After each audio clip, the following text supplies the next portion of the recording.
ദക്ഷിണേഷ്യൻ രാഷ്ട്രീയ ഭൂപടത്തിൽ വലിയ ചലനങ്ങൾ സൃഷ്ടിച്ചുകൊണ്ട് ബംഗ്ലാദേശിൻ്റെ പുതിയ പ്രതിരോധ നീക്കങ്ങൾ വാർത്തയാകുകയാണ്. ഏതാണ്ട് 1.5 പതിറ്റാണ്ട് കാലം നീണ്ടുനിന്ന ഷെയ്ഖ് ഹസീന സർക്കാരിൻ്റെ പതനത്തിന് ശേഷം ഇന്ത്യയുമായുള്ള തന്ത്രപ്രധാനമായ ബന്ധങ്ങളിൽ നിന്നും മാറി പാകിസ്ഥാനുമായും ചൈനയുമായും പ്രതിരോധ രംഗത്ത് കൂടുതൽ സഹകരിക്കാനാണ് ബംഗ്ലാദേശിൻ്റെ പുതിയ തീരുമാനം. ഇതിൻ്റെ ഭാഗമായി പാകിസ്ഥാനും ചൈനയും ചേർന്ന് നിർമ്മിച്ച അത്യാധുനിക പോർ വിമാനമായ JF-17 തണ്ടർ വാങ്ങുന്നതിനെക്കുറിച്ച് ബംഗ്ലാദേശ് ഗൗരവമായി ആലോചിക്കുന്നതായാണ് പുറത്തുവരുന്ന റിപ്പോർട്ടുകൾ. ഈ നീക്കം കേവലം ഒരു ആയുധ ഇടപാടിനേക്കാൾ ഉപരിയായി മേഖലയിലെ ശാക്തിക സന്തുലിതാവസ്ഥയെ തന്നെ മാറ്റിയെഴുതാൻ പ്രാപ്തിയുള്ള ഒന്നാണ്.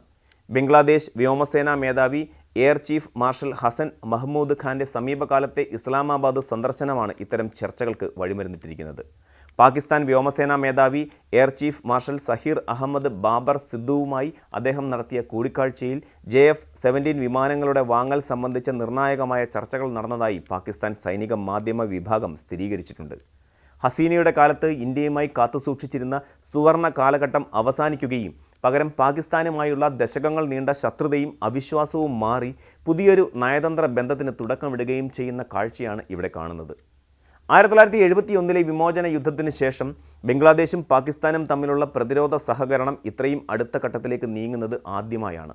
ഹസീനയുടെ പുറത്താക്കലിന് പിന്നാലെ രൂപീകരിച്ച ഇടക്കാല സർക്കാർ ഇന്ത്യയുമായുള്ള ബന്ധത്തിൽ വിള്ളലുകൾ പ്രകടമാക്കുമ്പോൾ പാകിസ്ഥാൻ ഈ സാഹചര്യം പരമാവധി ഉപയോഗപ്പെടുത്തുകയാണ്. ഇസ്ലാമാബാദിൽ ബംഗ്ലാദേശ് സംഘത്തിന് ലഭിച്ച ഗാർഡ് ഓഫ് ഓണറും ഉന്നതതല സൈനിക കേന്ദ്രങ്ങളിലെ സന്ദർശനവും വിരൽ ചൂണ്ടുന്നത് ഒരു പുതിയ പ്രതിരോധ സഖ്യത്തിലേക്കാണ്. എന്തുകൊണ്ടാണ് ബംഗ്ലാദേശ് JF-17ലേക്ക് ശ്രദ്ധ തിരിക്കുന്നത് എന്ന ചോദ്യത്തിന് സാങ്കേതികവും സാമ്പത്തികവുമായ പല കാരണങ്ങളുണ്ട്.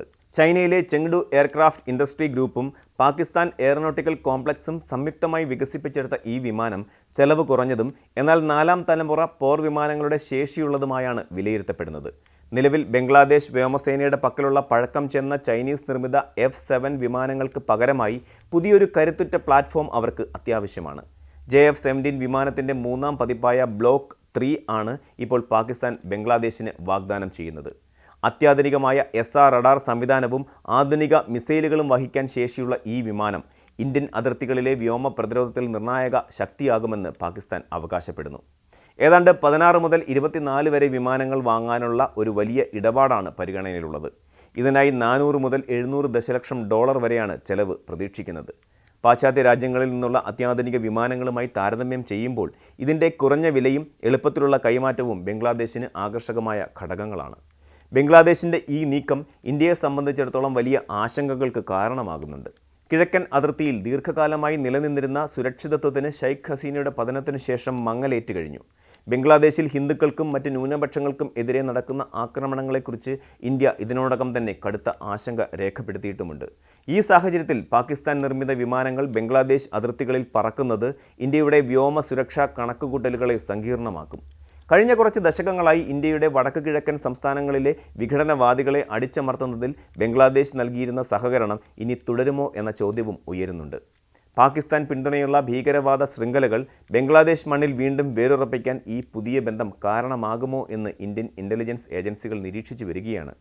പശ്ചിമ അതിർത്തിയിൽ പാകിസ്ഥാനുമായും വടക്കൻ അതിർത്തിയിൽ ചൈനയുമായും സംഘർഷം നിലനിൽക്കുമ്പോൾ കിഴക്കൻ അതിർത്തിയിൽ ഒരു പാകിസ്ഥാൻ ചൈന അനുകൂല സർക്കാർ വരുന്നത് ഇന്ത്യക്ക് കനത്ത പ്രതിരോധ വെല്ലുവിളിയാണ് ഉയർത്തുന്നത്. കേവലം വിമാനങ്ങൾ നൽകുക മാത്രമല്ല, ബംഗ്ലാദേശ് വ്യോമസേനയ്ക്ക് സമഗ്രമായ പരിശീലന പരിപാടികളും പാകിസ്ഥാൻ വാഗ്ദാനം ചെയ്തിട്ടുണ്ട്. പാകിസ്ഥാൻ്റെ സൂപ്പർ മഷാക്ക് എന്ന പരിശീലന വിമാനങ്ങളുടെ വിതരണം വേഗത്തിലാക്കുമെന്നും ബംഗ്ലാദേശി പൈലറ്റുമാർക്ക് അത്യാധുനിക കോഴ്സുകൾ നൽകുമെന്നും പാകിസ്ഥാൻ വ്യോമസേനാ മേധാവി ഉറപ്പു നൽകി കഴിഞ്ഞു. ബംഗ്ലാദേശിൻ്റെ റഡാർ സംവിധാനങ്ങളെ സംയോജിപ്പിക്കാനും നിരീക്ഷണം ശക്തമാക്കാനും പാകിസ്ഥാൻ സഹായിക്കും. ഇത് ഇരു രാജ്യങ്ങളുടെയും വ്യോമസേനകൾ തമ്മിലുള്ള ഇൻസ്റ്റിറ്റ്യൂഷണൽ സിനർജി അല്ലെങ്കിൽ സ്ഥാപനപരമായ ഏകോപനം വർദ്ധിപ്പിക്കും. ചൈനയുമായുള്ള ബന്ധം ബംഗ്ലാദേശ് നാവികസേനയ്ക്കും കരസേനയ്ക്കും ഇതിനോടകം തന്നെ പരിചിതമാണ്. വൻതോതിൽ ചൈനീസ് ആയുധങ്ങൾ ഉപയോഗിക്കുന്ന ബംഗ്ലാദേശ് സൈന്യത്തിന് JF-17 സ്വീകരിക്കുന്നത് എളുപ്പമാകും. എന്നാൽ ഈ സാങ്കേതിക സഹകരണം ബംഗ്ലാദേശിനെ പാകിസ്ഥാൻ ചൈന അച്ചുതണ്ടിലേക്ക് പൂർണ്ണമായി തള്ളിയിടുമോ എന്നതാണ് പ്രധാന ചോദ്യം. ബംഗ്ലാദേശ് ഒരു നിർണായക ഘട്ടത്തിലൂടെയാണ് കടന്നുപോകുന്നത്. 2026 ഫെബ്രുവരിയിൽ നടക്കാനിരിക്കുന്ന പൊതു തെരഞ്ഞെടുപ്പിന് മുന്നോടിയായി വിദേശ നയങ്ങളിൽ വലിയ മാറ്റങ്ങളാണ് ധാക്ക വരുത്തുന്നത്. ആഭ്യന്തര രാഷ്ട്രീയത്തിൽ ഇന്ത്യയുമായുള്ള ഹസീനയുടെ അടുപ്പത്തെ വലിയൊരു വിഭാഗം ജനങ്ങൾ എതിർത്തിരുന്നതിനാൽ ജനപ്രീതി നേടാനായി ഇന്ത്യ വിരുദ്ധ നിലപാടുകൾ സ്വീകരിക്കാൻ പുതിയ ഭരണകൂടം നിർബന്ധിതരാകുന്നുണ്ട്. JF-17 ഇടപാട് നടന്നാൽ അത് ബംഗ്ലാദേശിൻ്റെ പ്രതിരോധ ചരിത്രത്തിലെ ഏറ്റവും പ്രധാനപ്പെട്ട തീരുമാനങ്ങളിലൊന്നായി മാറും. അത് ഇന്ത്യയുമായുള്ള ബന്ധത്തെ വീണ്ടും പിന്നോട്ടടിക്കുകയും മേഖലയിൽ ചൈനയുടെയും പാകിസ്ഥാൻ്റെയും സ്വാധീനം വർദ്ധിപ്പിക്കുകയും ചെയ്യും. ഈ സാഹചര്യത്തിൽ ഇന്ത്യയുടെ അടുത്ത നീക്കങ്ങൾ എന്തായിരിക്കും എന്നത് ഏഷ്യൻ രാഷ്ട്രീയത്തിൽ ഏറെ പ്രാധാന്യമർഹിക്കുന്നു. അയൽ രാജ്യങ്ങളെ കൂടെ നിർത്തുന്നതിൽ ഇന്ത്യയുടെ നെയ്ബർഹുഡ് ഫസ്റ്റ് നയം നേരിടുന്ന ഏറ്റവും വലിയ പരീക്ഷണം കൂടിയാണിത്. JF-17 ഇടപാട് നടന്നാൽ അത് ബംഗ്ലാദേശിൻ്റെ പ്രതിരോധ ചരിത്രത്തിലെ ഏറ്റവും പ്രധാനപ്പെട്ട തീരുമാനങ്ങളിലൊന്നായി മാറും. അത് ഇന്ത്യയുമായുള്ള ബന്ധത്തെ വീണ്ടും പിന്നോട്ടടിക്കുകയും മേഖലയിൽ ചൈനയുടെയും പാകിസ്ഥാൻ്റെയും സ്വാധീനം വർദ്ധിപ്പിക്കുകയും ചെയ്യും. ഈ സാഹചര്യത്തിൽ ഇന്ത്യയുടെ അടുത്ത നീക്കങ്ങൾ എന്തായിരിക്കും എന്നത് ഏഷ്യൻ രാഷ്ട്രീയത്തിൽ ഏറെ പ്രാധാന്യമർഹിക്കുന്നു. അയൽ രാജ്യങ്ങളെ കൂടെ നിർത്തുന്നതിൽ ഇന്ത്യയുടെ നെയ്ബർഹുഡ് ഫസ്റ്റ് നയം നേരിടുന്ന ഏറ്റവും വലിയ പരീക്ഷണം കൂടിയാണ് ഇത്. കൂടുതൽ വാർത്തകൾക്ക് News 18 Keralam YouTube channel subscribe ചെയ്യുക.